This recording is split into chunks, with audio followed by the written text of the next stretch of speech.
دروازے کا کنڈا کھولا تو کنڈا ہل رہا اچانک. پھر وضو کیا. وضو خانے نہیں تھے, پانی سے برتن سے وضو کیا. ہم جب زمین پر وضو کریں گے تو پانی ایک جگہ جم جائے گا یا بہے گا؟ بولتے نہیں ہو, بہے گا, پانی بہے گا.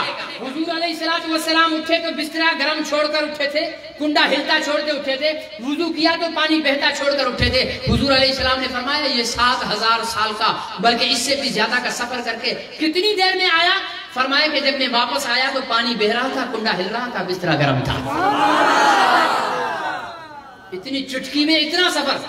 مکے میں آئے, بات سمجھ آ رہی ہے؟ اچھی بھی لگ رہی ہے. نبی کا ذکر ہے, کسے اچھا نہیں لگے گا بھائی. واپس آئے, مکے والوں سے کہا لوگوں اللہ نے مجھے ایک رات کے ایک پل کے اندر اتنا سفر کرا دیا. کافر ہنسنے لگے. لو جی لو, یہ سنو, اس کی باتیں سنو. یہ تو جو ہے کتنی باتیں, جیسے ہم کہتے ہیں نا بھائی لمبی لمبی چھوڑ رہا ہے.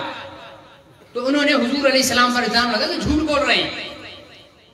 حضور علیہ السلام نے فرمایا اچھا چلو تمہیں ایک نشانی بتاتا ہوں. میں جب واپس آ رہا تھا تو راستے میں فلانے قبیلے کے لوگ آ رہے تھے, ان کی اونٹنی گم ہو گئی تھی. میں نے ان کو آواز دے کر کہا کہ یہ اونٹنی جا رہی ہے تمہاری, اس کو پکڑ لو. انہوں نے اپنی اونٹنی پکڑ لی. ان کے پانی کا مٹکا رکھا ہوا تھا, اس میں سے میں نے پانی پیا تو ڈھکن سیدھا رکھا ہوا تھا. میں نے پانی پی کر اس کا ڈھکن الٹا لگا دیا بطور نشانی کے.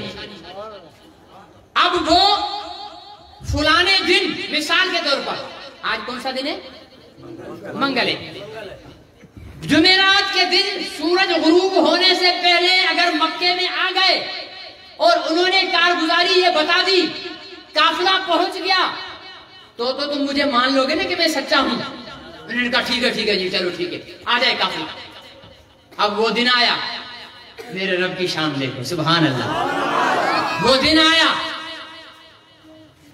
اب دیکھیں, ضروری نہیں ہے جو حضور نے ٹائم بتایا اسی پر آئیں. کوئی قافلے کو دیر بھی ہو سکتی ہے. میں کراچی سے آؤں کار پر, ٹھیک ہے نا, پیچھے سے میں کہوں کہ جناب وہ مفتی طاہر مکی صاحب جو ہیں وہ اڈیرو لال موٹر سائیکل پر تھے, بس 20 منٹ میں محمدی چوک پہنچنے والے ہیں. اگر 20 منٹ میں نہ پہنچے تو میں جھوٹا تو نہیں ہوں, آدھے گھنٹے بعد بھی پہنچ سکتے ہیں.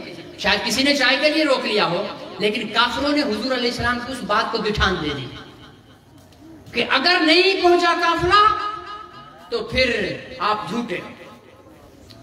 وہ دن آیا, سارے پہاڑ پر چڑھ گئے دیکھنے کے لیے کہ قافلہ آ رہا ہے نہیں آ رہا ہے. سب پہاڑ پر چڑھے ہوئے.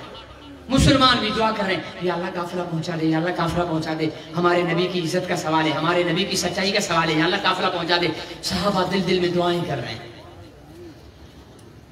اور مشرکین خوش ہو رہے ہیں. سورج نیچے آیا اور نیچے آیا. صحابہ کے چہرے مرجھانے لگے. ہے ابھی قافلہ نہیں پہنچے گا, کافر مذاق اڑائیں گے, ہیں تو ہمارے نبی سچے, لیکن ان کو بھونکنے کا موقع مل جائے گا. سورج نیچے آیا. اللہ اکبر. کافروں نے اگر حضور کی سچائی کو اس پر گٹھان دے دی تھی تو اللہ نے بھی سورج کو حکم کر دیا کہ سورج آج تو نے تب تک نہیں ڈوبنا جب تک قافلہ مکے میں نہ آ جائے. کھڑا رہا, پتہ نہیں کتنا عرصہ گزرا, کتنا وقت گزرا, سورج کھڑا ہوا ہے. صحابہ کے چہرے مرجھائے ہوئے ہیں کہ ابھی سورج جو ہے غروب ہوگا, کافر مذاق اڑائیں گے, لیکن میرے اللہ نے کہا یہ ہو ہی نہیں سکتا کہ میری ربوبیت کے ہوتے ہوئے کوئی میرے محمد کا مذاق اڑا سکے. اللہ نے سورج کو روک دیا. مکے میں قافلہ داخل ہوا, سورج پھر غروب ہوا. ایسا کمال والا پیغمبر کسی کو نصیب نہیں ہوا, آپ کو اور مجھے نصیب ہوا ہے. اتنی نعمتوں والا, انعامات والا پیغمبر آپ کو اور مجھے نصیب ہوا ہے. میرے عزیز دوست اور محترم بزرگوں, ابو لہب نے ایک سوال کر دیا. کیا؟ اچھا اے محمد, سب کو صلی اللہ علیہ وسلم. سیرت کا جلسہ ہے, ذرا درود پڑھو صلی اللہ علیہ وسلم. آخر تک بلند آواز سے جس کو جتنی محبت ہے, صلی اللہ علیہ وسلم, صلی اللہ علیہ وسلم. کہنے لگا اے محمد آپ بیت المقدس بھی گئے تھے, مسجد اقصی میں؟ ہاں میں نے وہاں نبیوں کی امامت کرائی تھی. تو اس بدبخت نے ایک سوال کر دیا, اچھا چلو بتاؤ مسجد اقصی کے ستون کتنے ہیں, کھڑکیاں کتنی ہیں, دروازے کتنے ہیں؟ یہ بے وقوفانہ سوال ہے نا. آپ میں سے جامع مسجد میں کس نے نماز پڑھی ہے؟ ہاتھ کھڑا کریں جنہوں نے جامع مسجد میں نماز پڑھی ہے۔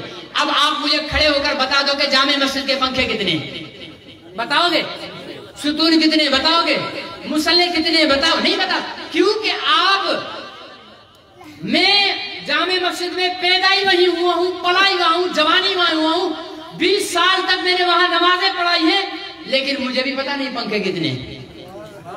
ٹھیک ہے نا؟ کیوں کہ ہم پنکھے گننے، ستون گننے نہیں جاتے۔ اور حضور علیہ السلام تو ایک مرتبہ گئے ہیں، اس بدبخت نے حضور علیہ السلام کو پریشان کر، حضور نے فرمایا میں نے کسی کافر کے سوال پر جتنا پریشان نہیں ہوا تھا جتنا اس کے سوال پر پریشان ہوا تھا، لیکن اللہ تو ہے نا۔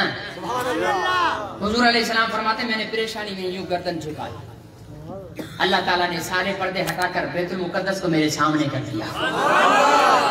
میرے محبوب اب ظاہر ہے ابو لہب تو کہیں سے بھی سوال کر سکتا ہے، اللہ تعالیٰ نے یوں اپنے قدرت کے ہاتھ میں بیت المقدس کو رکھ کر جس طرف کا سوال ابو لہب کرتا تھا اللہ وہ حصہ محمد عربی کے سامنے کر دیتے تھے، گن کر بتاتا جا۔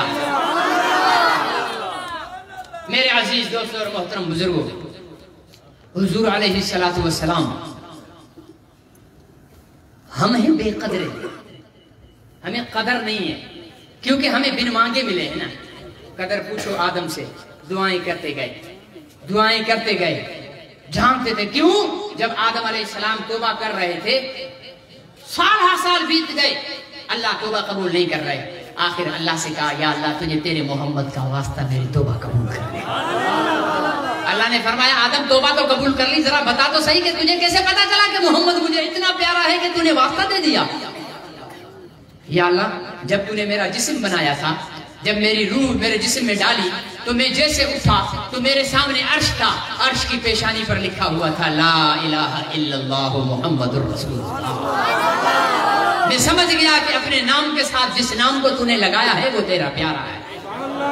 ہم نہیں جانتے، پیغمبر کی شان پوچھنی ہے نوح سے پوچھو جسے نام محمد کے صدقے میں نجات ملی ہے، پیغمبر کی شان پوچھنی ہے ابراہیم سے پوچھو جس کے نام کے صدقے میں ابراہیم علیہ السلام پر آگ ٹھنڈی ہوتی ہے، نام محمد کا مقام پوچھنا ہے تو اسماعیل سے پوچھو جس کے نام کے صدقے میں اسماعیل کی ننھی گردن پر چھری چلنے سے انکار کر دیتی ہے، نام محمد کی قدر پوچھنی ہے تو موسیٰ سے پوچھو جسے نام محمد کے صدقے میں دریاؤں میں رستے مل جاتے ہیں، اگر نام محمد کی قدر پوچھنی ہے تو عیسیٰ سے پوچھو جسے نام محمد کے صدقے میں زندہ آسمانوں پر اٹھا لیا جاتا ہے۔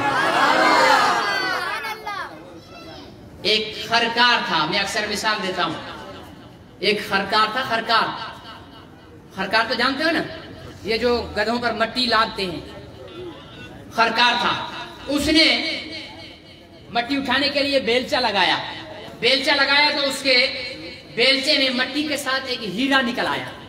کیا نکل آیا؟ ہیرا نکل آیا۔ تو اس نے اس خرکار کو کیا پتا کہ ہیرا کیا ہوتا ہے، اس نے پتھر کو سمجھا یوں صاف کیا اور گدھے کے گلے میں باندھ دیا کہ یہ پتھر چمک رہا ہے، میرے گدھے کے گلے میں بہت سوٹ کر رہا ہے۔ اس بیچارے کی سوچ اتنی تھی، جب شہر میں مٹی لے کر گیا تو ایک سونار نے دیکھ لیا، سونار کو پہچان لیتا ہے نا ہیرے کو، اس نے کہا یار بڑا قیمتی ہیرا ہے، لگتا ہے کہ بھائی کو پتہ نہیں ہے یہ کیا ہے۔ اس نے اسے بلایا، بھائی ادھر آؤ۔ جی کہنے لگے یہ پتھر بیچو گے؟ اس نے کہا جی بیچوں گا۔ کتنے کا بیچو گے؟ بھائی جو پیسے دے دو۔ اس نے کہا 100 روپیہ دے دوں۔ تو خرکار کی باتیں کھل گئی، 20 روپے دہاڑی کماتا تھا، 100 روپیہ 5 دن کی ایک ہی وقت میں دہاڑی مل رہی تھی اسے۔ اس نے گدھے کے گلے سے وہ ہیرا نکالا، 100 روپیہ لیا اور جوہری کے ہاتھ میں وہ ہیرا رکھ دیا۔